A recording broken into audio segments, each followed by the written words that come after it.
Hello everyone, good afternoon, and welcome to this afternoon's live Zoo to You. This afternoon's Zoo to You is brought to you by NIFA on behalf of the U-Fund College Investing Plan.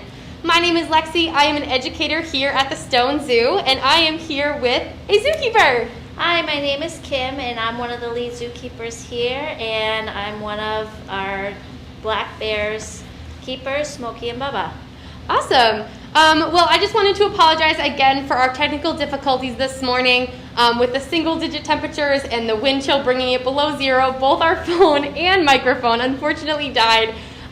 So we have relocated to an indoor space. So as you have noticed, we unfortunately are not in front of our black bear exhibit. However, I do hope that you all find this informative and you do learn some fun stuff about our black bears. So thank you all so much for your understanding and sticking with us as we kind of have made these changes throughout the day. I also just wanted to give a special shout out to those people who did come out here live and were here at the black bear exhibit this morning. Everyone was bundled up and they did get a glimpse of Smoky and Bubba before they went back inside.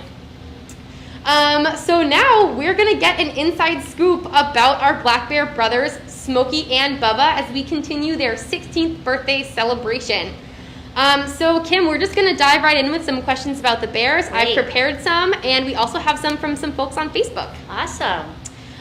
So you mentioned you are a senior zookeeper. How long have you been working here, and how long have you been working with the bears? So I've been with Zoo New England for about 6 years now, and I've been at Stone Zoo and working with Smoky and Bubba for about 3. Awesome. Yeah. So we know that Smoky and Bubba are brothers. Yes. I imagine that some people at home might be watching with a sibling or a family member. Is it common for black bears or black bear brothers or siblings rather to stick together in the wild? Like, are there family groups or are they typically independent? It's pretty uncommon for black bears, especially brothers, to be together, especially they're 16 years old. So usually around 1.5 to 2.5, they'll actually leave their mother. And black bears are generally solitary. So we're lucky here. Our black bears, they get along very well. And yeah, so it's great that we can have both of them together here. Awesome. Are there any signs that they, like, what tells you that they're getting along really well? So a lot of times they'll sleep together in close proximity. Once in a while, they do fight, just like siblings would. They'll growl at each other. They'll kind of face off face to face. But usually they back down pretty quickly. Oh, okay. If they didn't get along, they may end up having contact with each other, fighting with each other physically. Got it. But again, you know, sometimes if they see a food item that they both want, they may growl. And one will kind of stand back down, the other one will get it. But in general, these guys do get along very well. Got it. So kind of just like normal brothers and sisters. Exactly, yep. Awesome. Little sibling rivals. So. I was wondering if you could talk a little bit about their rescue and why they are unable to go back out into the wild. Sure. So these two were actually orphaned when they were young cubs. Their mother was a nuisance bear, and she was actually shot. And then these two, they were brought in as cubs and assessed, and basically they were too acclimated to people, and they would end up being the same way. They would be nuisance bears. So instead they were brought to a rescue center, and then they were actually sent here. So that's their story. Got it. Can you talk a little bit about what it means for a bear to be considered a nuisance bear? What does that mean? Sure. Yep. That means that they're a little too comfortable around people. So they're coming very close to people. They're going into people's trash cans. Things like that. So things that is not safe for the bear, it's not safe for humans. So basically, once they find a good food source, you know, somebody's trash can, they're going to remember that, and they're going to keep going back to that. And if it's not safe for people and the bear to be in that same shared space, it's considered a nuisance bear. So. Got it. That's really interesting. Well, I know that bears are omnivores. Maybe some of you knew that too at home. So they might like some of the same foods as us, perhaps. I was wondering if you could talk a little bit about their day-to-day diet and what other kinds Sure. of foods they get. So here at the zoo, they will get different fruits, they'll get different vegetables.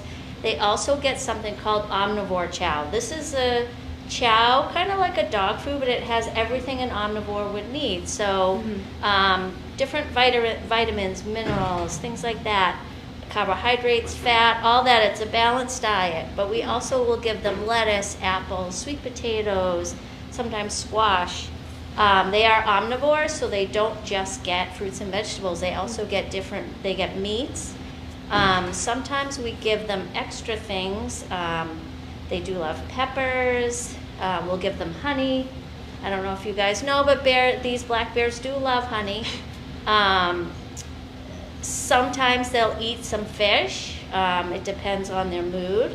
It's not one of their favorite things, but we do sometimes offer that for enrichment. So they do eat all types of food here. I would say their favorite item is actually the omnivore chow. That's the first thing they go to when we'll spread it all around the exhibit. Sometimes we'll bury it, and they'll go out and they'll dig for it, but that's probably their favorite food that's in their diet. Got it. That's so funny that they like just like that chow, and they get Yeah. all these fruits and veggies that they're going going after those chow. I mean, they do eat.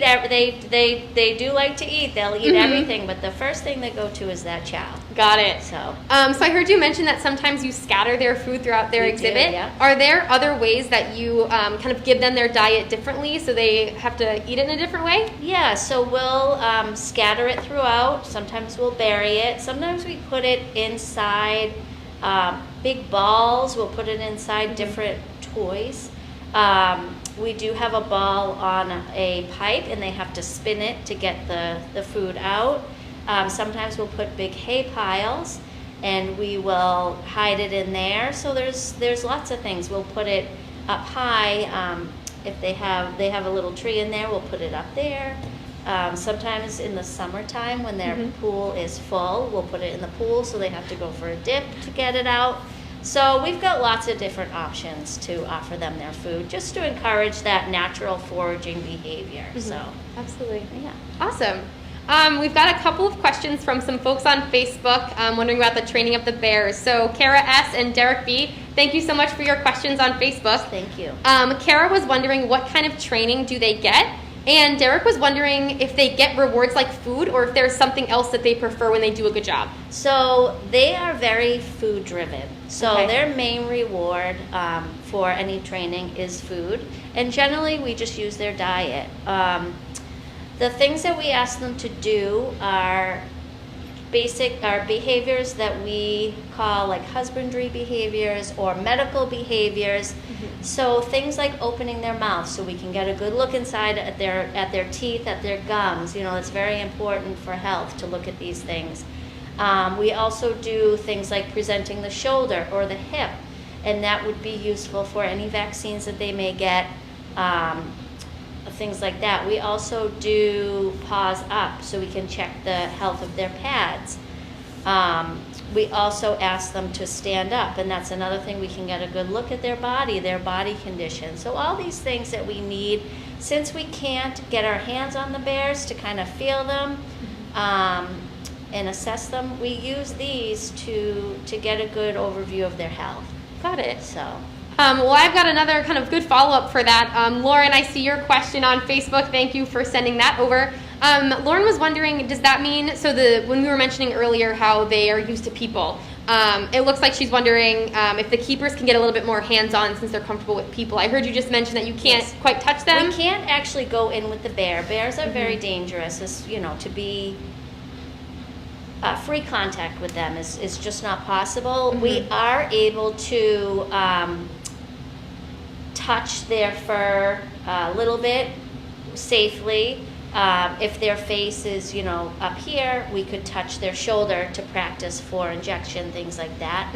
So we are able to touch certain areas through training, but we will not be entering the same space as the bears, if that makes sense. Yeah, so whenever you train, there's So always kind of like a barrier there's between a barrier. you're never in the between same us. room. Exactly. Got Yep. it. And Awesome. we're touching them for things like medical stuff, things like that.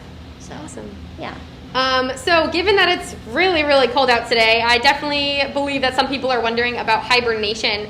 So Lauren L., thank you so much for your question on Facebook. Lauren was wondering if the bears hibernate here at the zoo, and to kind of go off that, are bears true hibernators? So bears are actually not true hibernators. They will den up usually November, December, and they'll stay in their den 6 months or so. And usually when they're in there, they don't defecate, they don't urinate, they don't eat, but they can be stirred. They can be woken pretty easily. So our bears are actually, they do slow down in the winter. They do eat less. They're a lot slower to move. I don't know if you guys come to see them in the winter. They're sleeping a lot more. When they move around, they move pretty slowly. So I hope that answers your question. These guys really don't hibernate at all. Got it. One of the most common questions I have heard since I've been working here is, how on earth do you tell Smoky and Bubba apart? I was wondering if you could kind of give us a Zookeeper inside scoop on how you tell them apart. Yeah, so, I get to see them every single day. But the biggest thing for me is their head. And another thing is their color. So Smokey has, to me, a bigger, fluffier head, a bigger, fluffier coat. They're actually pretty similar in size, but to me, when I look at them, Bubba has a sleeker coat, so his head looks smaller to me. His body shape looks a little smaller. So although they do weigh about the same, if you come and you see a big, fluffy, furry head, that's Smokey.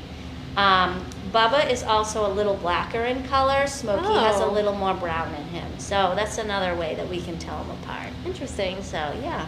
And so I would tend to imagine that they each might have a personality of their own.